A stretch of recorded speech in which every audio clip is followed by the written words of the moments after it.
Je vais finir rapidement parce qu'on a bien empiété sur votre temps de pause et on se tient à votre disposition pendant la pause pour répondre à vos questions.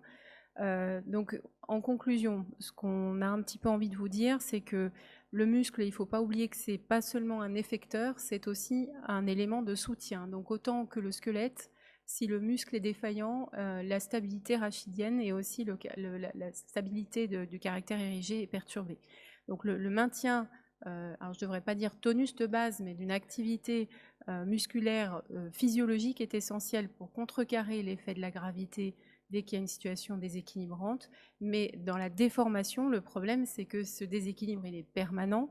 Donc le patient, il installe une fatigabilité en raison de cet effort permanent et ça va créer, comme on l'a vu, un déficit musculaire.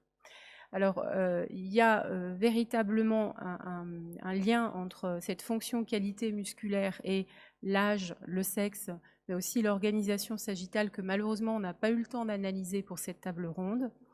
Les méthodes d'évaluation de la fonction musculaire les plus usitées couramment sont les tests cliniques qu'on a peu évoqués parce qu'il n'y a aucune preuve de leur qualité.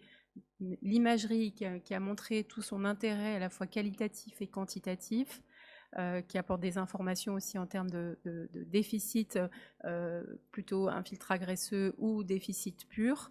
Les tests isocinétiques sont, sur le plan quantitatif et objectif, le gold standard, mais comme on l'a dit, ils sont difficiles à mettre en route en pratique routinière, voire impossibles à utiliser chez des sujets douloureux. Donc ils ont une bonne applicabilité en recherche clinique, ce qu'on a commencé à faire et avec nos résultats préliminaires. Et donc en pathologie rachidienne, on peut dire qu'il existe un déficit de la force isocinétique. Chez les enfants, on a vu que c'est présent même sur des déformations modérées. Donc quel est le rôle du neurosensoriel là-dedans? Ça n'est pas proportionnel à l'importance et à la localisation de la scoliose et ça va plutôt prédominer sur les extenseurs. Chez les adultes, on retrouve un déficit de la force musculaire qui est davantage proportionnel à l'importance de la courbure et les déficits sont présents à la fois sur les extenseurs et les fléchisseurs.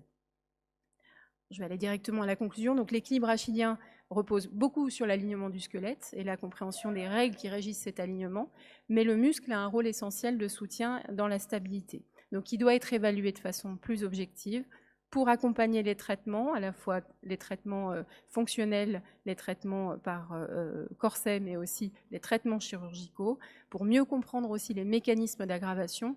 Et Emmanuel l'a très justement dit, avec éventuellement un score fonctionnel et un score d'aggravation.